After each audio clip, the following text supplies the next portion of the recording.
let's put one of these inductors into a circuit. That would be called an LR circuit. An LR circuit is just a circuit with an inductor and a resistor in it. So let's draw one here with a battery. Battery's making an EMF. And kind of like the capacitor, the RC circuits, we want to put a switch in it so that we can have time equals 0, where we can turn things on and off, you know. And then come down and have our resistor R and have our inductor L. And then finish off the circuit like that. Okay, so what do? Well, we apply Kirchhoff's loop rule.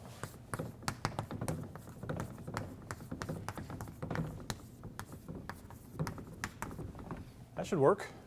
So to apply Kirchhoff's loop rule, we define the current. I'm going to start writing small i's for current now. I'm tired of the capital I. That just means current. And we say we always want to go clockwise when we apply the loop rule, just to be consistent. So you can say, I'm going to start here. And if I'm a test charge moving across this battery, that's going to be plus E, EMF, because I'm going from the low potential to high potential. And I move around, I'm moving with the current across a resistor, that's a potential drop, so it's minus IR. All right. And let's see, now I'm going through an inductor.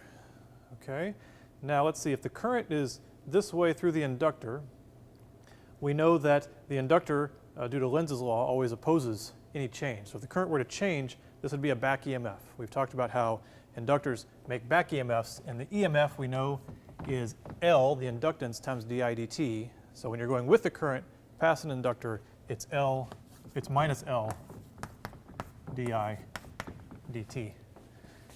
So we have that drop, and then we're back where we started, okay, equals 0. Go around the loop, it equals 0.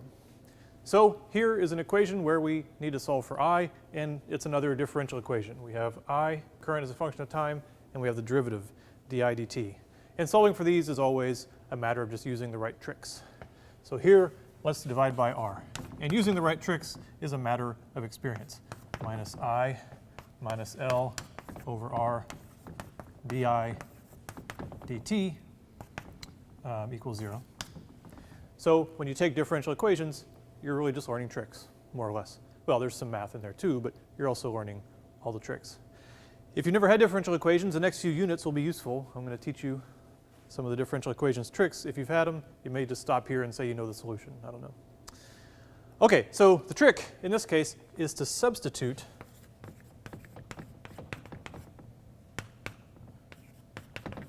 x equals, and we're going to make this our variable, the EMF over R minus I.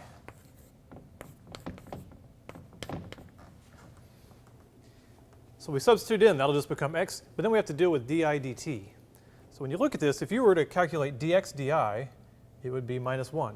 Right? Dx di, the derivative of that with respect to I0, derivative of that with respect to I is minus 1. So if dx di is minus 1, then dx equals minus di. If you bring it back around, you'll just get dx is minus di. So if we make that substitution, we can rewrite this thing as here is x. And so x is EMF over R minus I, and then minus L over R. And then this is di dt. Well, if we want to change that to x, there's actually a negative sign. It has to get changed, and it just becomes dx dt. Equal 0. All right, so that substitution just makes it a little bit easier to deal with, because now we can use our trick we used when we were doing the capacitor differential equations. We bring this over here, and we bring the x over the dx. Right? So x over dx, bring this term over here and divide through by the dx equals minus, because we brought it over there, it became minus, oh, sorry. Let's not do that. Let's do the correct thing. We want to bring this term over here and say it's dx over x, it's all over there, equals minus R over L dt. There we go. That's what we want to do. See, I forgot the tricks. Okay, and then now we integrate both sides. Right, so integrate. Here we're integrating with respect to x. Here we're integrating with respect to time. And this is when we have to think about our initial conditions. This is why we have the switch here. So we say, actually, the switch is open like this, and you close at t equals 0. So we're going to see what the behavior is starting at time 0 up to some time t. What's it doing? T seconds after time equals 0. And we know that x, whatever this x is, it's going to start at x naught.